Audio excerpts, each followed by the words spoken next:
we don't have to agree. What we have to do is we've positioned ourselves to receive feedback. Welcome to the podcast about communication in business. I'm your host, George Torok. I'm known as the speech coach for executives because I help business leaders deliver their intended message for greater success. And we do that through one-on-one coaching or training for the team. My guest today is Bill Dickinson. Here's 3 facts that I think you should know about Bill. 1, people value his empathy because he works with various industry leaders. 2, he was recently invited to be on the Harvard Business Review's Advisory Council. And 3, for 25 years, he was a Roman Catholic priest doing leadership work throughout the world. And he left that work 10 years ago. Bill Dickinson, welcome to Your Intended Message. George, thank you very much for having me on Your Intended Message. I hope I make a contribution both to you and your listeners as together we kind of learn and grow and converse. And Bill, this is probably one of the few times that I'm not nervous talking to a priest. Any other time I would be. Father, forgive me for I've sinned. You don't want to hear the list. And I've likely heard it all, but that's okay. I would imagine that either you had empathy to begin with, or that as a priest, you developed your empathy. Which was it?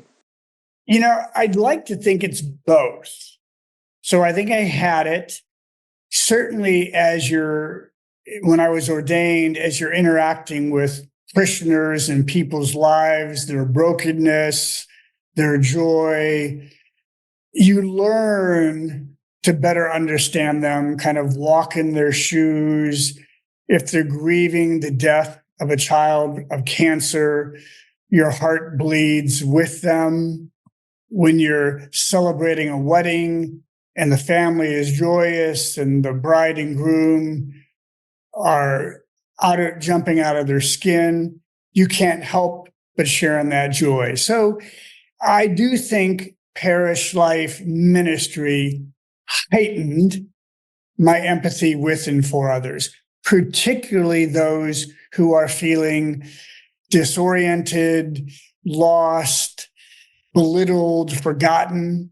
That's where my heart kind of goes to those folks. Bill, when you heard people's stories, how were you able to keep your own judgment in check? Mm-hmm. So the short answer is I followed one and follow one who does not have judgment on others, meaning in this case, a God whom I believe in. So if that God is not going to judge others, I'm certainly not going to judge others. I just won't. And I've had my own stuff. I have my own emotional dirt, my own brokenness, my own deficiencies, and I own it. I work on it, and I can't possibly judge another for whatever they may be going through, which I believe helps me as I work with clients as they seek to be better leaders and typically better people leaders. And Bill, it's been decades since I worked in the corporate world, and I believe the nature of business leadership has changed dramatically from what it was 20, 30 years ago. Yeah. And is that because people are becoming more aware of emotions, of the little things that are important in life? Oh, no, George, spot on. I think particularly in the last 10 and even 5 years, leaders are understanding that will best be received, followed, valued if we are more human-centered. because the folks who work for us, they're people, and people have stuff.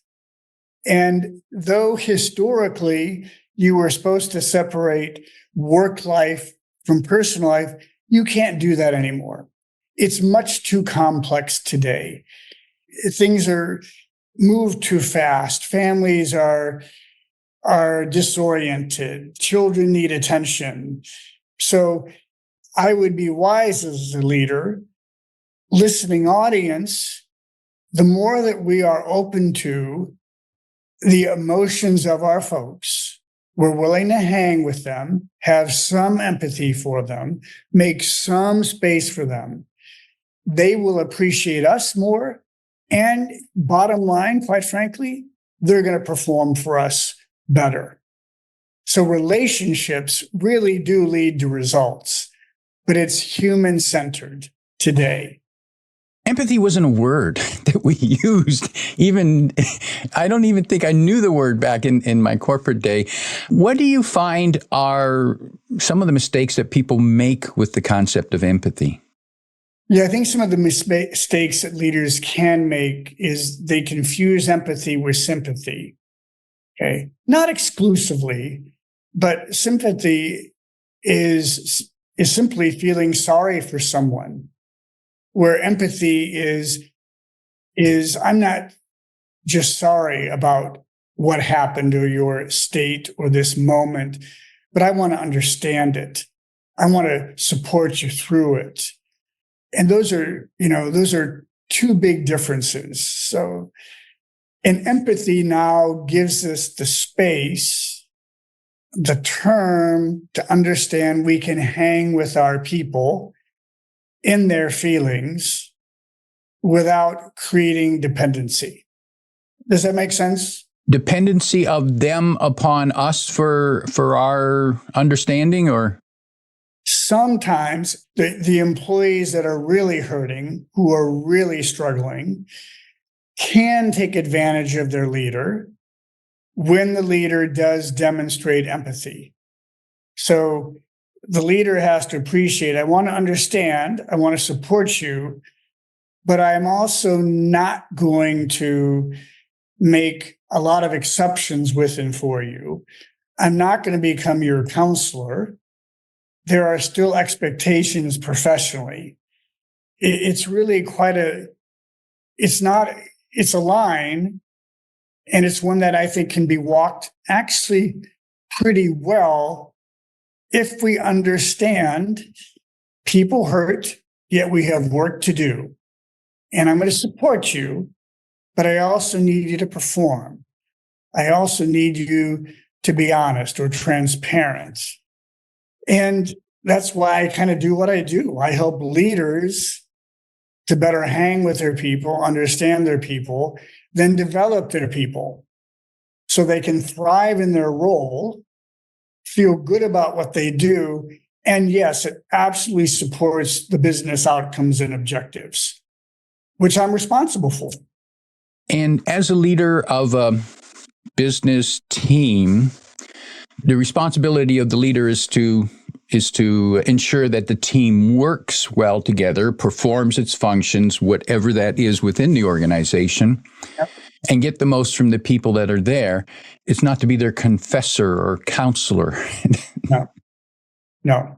And George, that's where leaders are struggling a bit. They're trying to find that line where I do want to understand and support you, but I can't create a codependency. I cannot enable you not to perform. And we're learning to do that more and more these days. We're learning to do that better. I can hang with you. I need to develop you, but I need to ask you to be responsible for these particular functions or responsibilities. How can the leader set those boundaries with people? Mm-hmm. Well, I'm a big proponent of a leader when they have a team of creating psychological safety. So again, psychological safety is a soft skill. Empathy is a soft skill. But psychological safety means I, as a leader, I'm going to work really hard at giving permission to all of my team to show up as who they are. And I'm going to give my team permission to be transparent and honest with missteps or mistakes. And everybody in the room is still going to support that person, even though there was a mistake.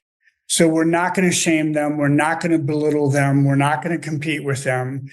We're going to do our best to say, how can I support you through a misstep? And how do we continue to trust and collaborate with one another? So for me as a leader, it's really important that they have norms that they commit to in terms of one another and how we do our work. Essential. We've got to have one another's backs. We have to. And as a leader, I will not tolerate gossip. I will not tolerate people throwing one another under the bus. Will not. So what I'm hearing, so we're here as a team. We work best when we work together, and none of us are perfect. Right. And we're not here to embarrass anyone because of their imperfections. We're here because of the strengths they bring to the team. And we know when everyone brings their strength, we'll be a better team. But if you're too focused on other people's imperfections, we're not going to work well. Yes. So do we understand one another's roles?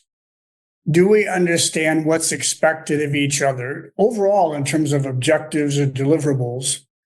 Do we understand that we together are responsible for making that happen in support of my leader, the function, and the business? And so let's create our own parameters for us to thrive. And when there are moments of weakness or missteps or mistakes, let's own them, talk about them, learn from them, and move on. But nobody is going to be shamed. So it might be acknowledging them, the missteps or the mistakes, but we're not going to be judgmental about them. We learn from them and we move on. And I, as a leader, have got to make sure that everybody understands that, commits to it, and honors them. And Bill, how can regular feedback contribute to that? Yeah, what I value about you, George, is you know business, you know teams, you know leadership. And in this case, the leader, okay, who wants to have some empathy for his or her people, who wants to create some psychological safety for everybody to be themselves. In order for that to happen, I just happen to be a huge proponent of providing input and feedback favorably and maybe unfavorably to everybody on the team, and I invite it back. So not only do I give it, but I think what the magic here for me with my team and our clients is I invite feedback as well as I provide it, because this is how we learn. We learn. And George, quite frankly, everybody that we work with is already thinking things about us. They've already sized us up. They've already made judgments about our integrity, our ethics, our ability to perform, whether we're lazy, whether we're judgmental. So I say to the team, let's provide constructive feedback as well as recognition. And we do it regularly.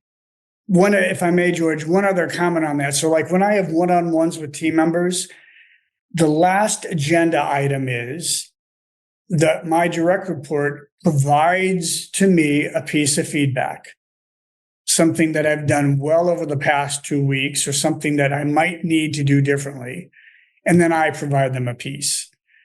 And they're comfortable enough now to understand it can't be a favorable piece of feedback. Okay, so at least half the time they've got to give me something to work on. So, yeah, Bill, at the meeting, you got a little long-winded. We did get sidetracked. We went 10 minutes over, and I was late for my own client. So if we can honor the time frame of stopping, I would value that. And I notice how you put that in a constructive context. You pointed out, here's what happened, and here was the negative result that it had for my client relationship. Yeah, in some ways you're describing, and I do teach this when I provide leadership development to others.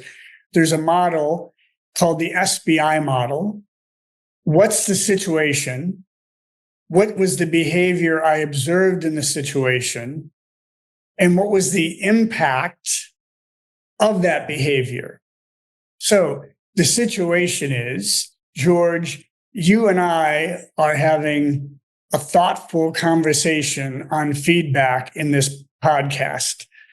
The behavior that I observe is a host who is thoughtful and knowledgeable about leadership and their respect for me in it.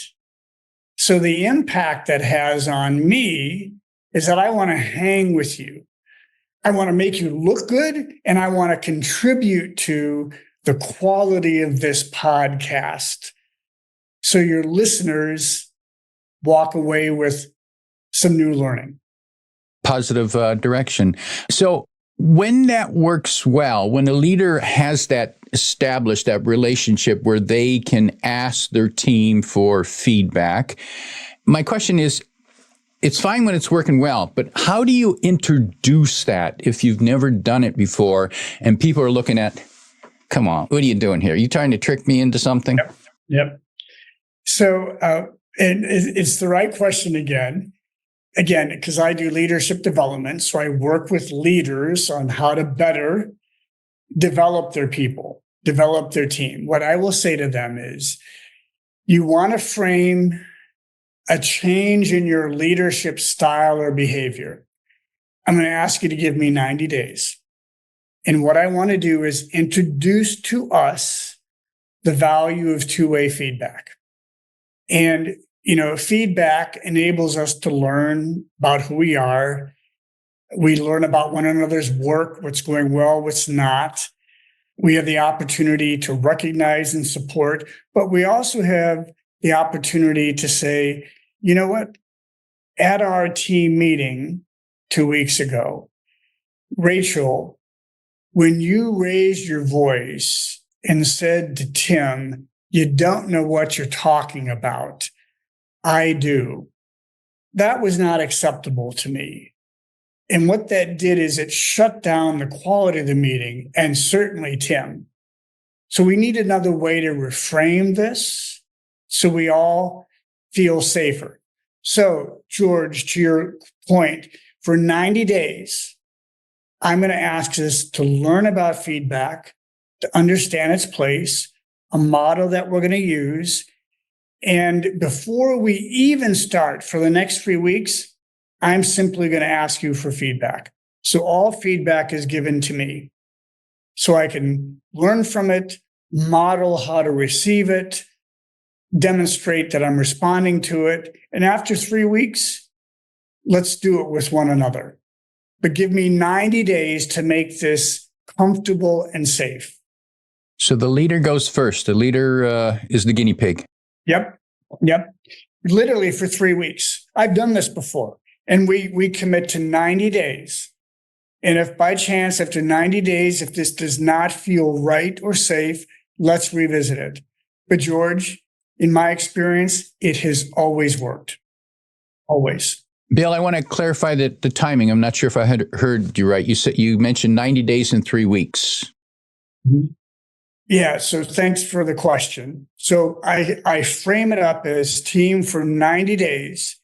I want us to learn about, value, and practice giving feedback, both feedback that is reinforcing and maybe feedback that's improving.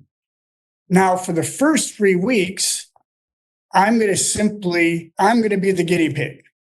And I will ask for feedback after a one-on-one. I'll ask for feedback after a team meeting.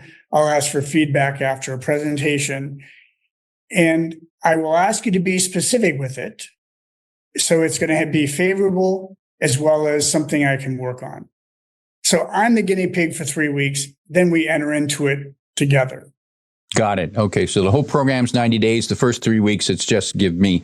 Now, How can the leader word the request for feedback to make the person, the individual team member, one, stimulate their thinking, and two, make them feel safe as they're given the feedback? There's a couple here. So one is, I would suggest to the team this SBI model. So, and I have it on paper. Here it is. Okay. Here's how you complete what the situation is or the context. Here are the behaviors, the actions you observed, and here's the impact it had. So they get a template to help them appreciate that, how to do it. And then what I'll do is I'll say, George, could you give me some feedback on how the team meeting did go on Monday? Okay. Talk to me about 2 things that went well and probably 2 things I should have done differently as a facilitator. Well, no, Bill, you did fine. We ended on time. It was good. Okay. That's not helpful. Thank you. But I need 2 things specifically that I did well. And I need you to share with me 2 things I could do differently. Well, it was all good. I don't know. Okay. So we went through an agenda. We went through the presentation of client A. We celebrated a birthday. So in other words, George, I'm going to get into the weeds and help them be specific. I'm going to help them be specific by giving them opportunities to play back what they observed and heard. So they've got a template. I'm going to be specific. And the last thing is, I am not going to be defensive. I'm not. So as a leader, these first 3 weeks and on, you've got to be open. Okay. Thank you. Could you tell me just a little bit more about that? But you cannot be defensive. So if that's self-talk, but you've got to model acceptance and appreciation. What happens when the leader is receiving the feedback, but the leader disagrees with the observation? Yeah. So we don't have to agree. What we have to do is we've positioned ourselves to receive feedback. So my mindset is, in this case, whatever Tim has to offer me, I'm going to listen to, thank them for, and maybe clarify. I don't have to agree with it. Depending on the quality of the relationship and how far we are into this process, I may push back or say, wow, I just don't believe I did that. So could you be more specific with me? But I tell you, George, I'm not going to do it until I feel like this relationship is safe enough to do it. So in other words, if I don't agree, I'm just going to shut up. I don't need to say to them, oh, I disagree. And this is why. Particularly while we're learning it, you've got nothing to gain by saying I disagree and then defending it. Not as you're learning it. Maybe later down the road. Okay.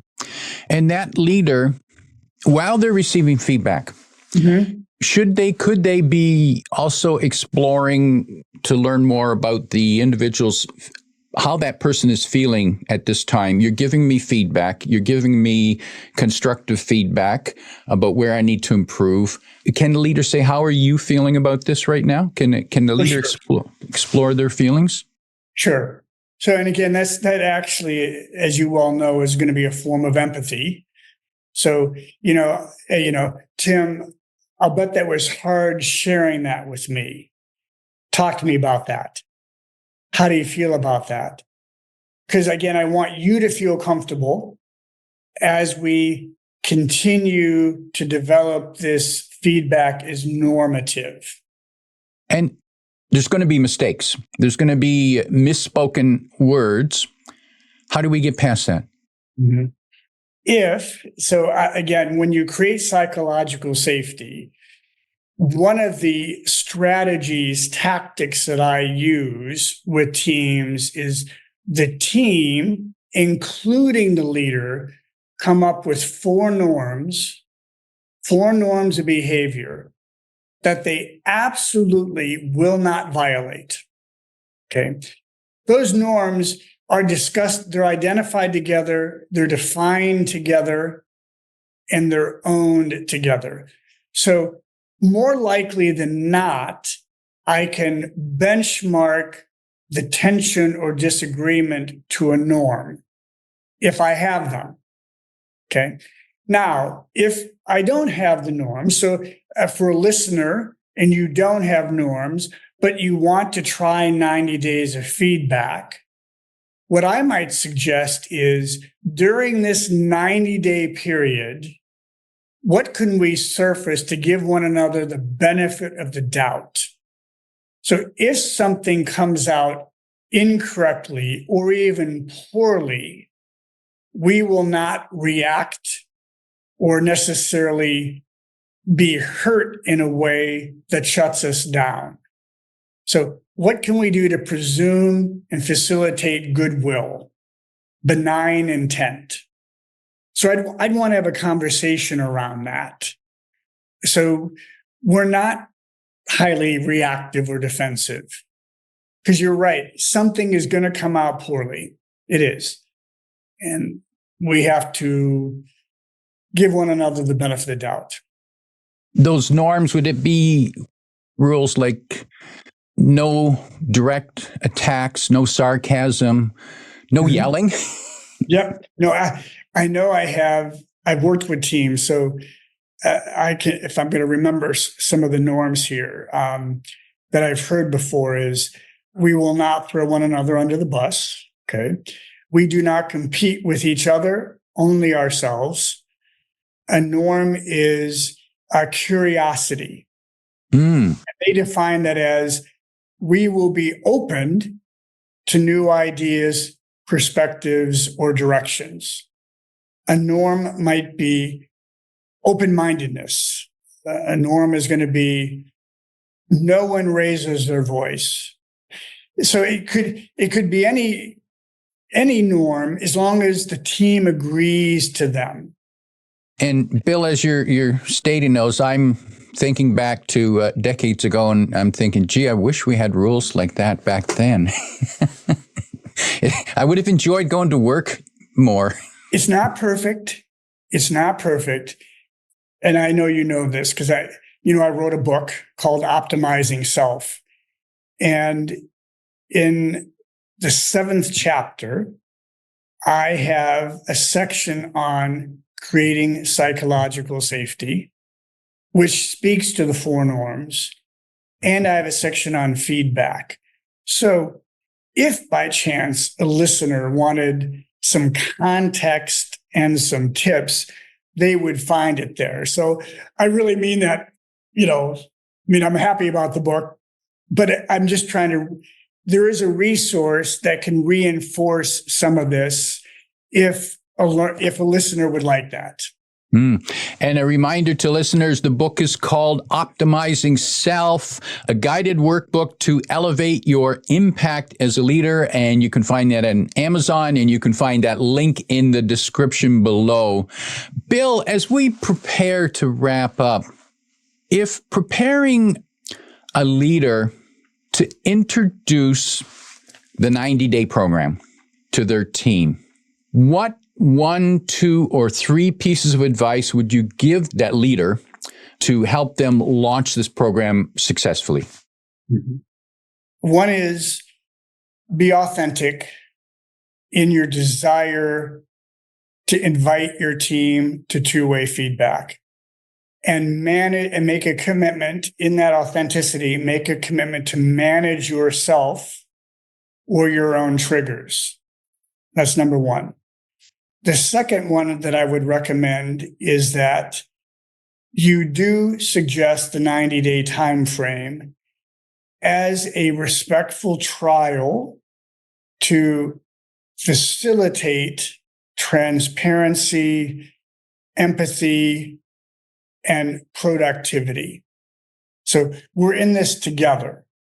The third thing, I might suggest that if in doubt around how to handle this or to bring into your team, engage a colleague as a facilitator to help them or help you have the conversation with your team and set the parameters for the 90 days. Those three recommendations I would make. Powerful advice. My guest today is Bill Dickinson, reminding you that you need to create psychological safety for your team.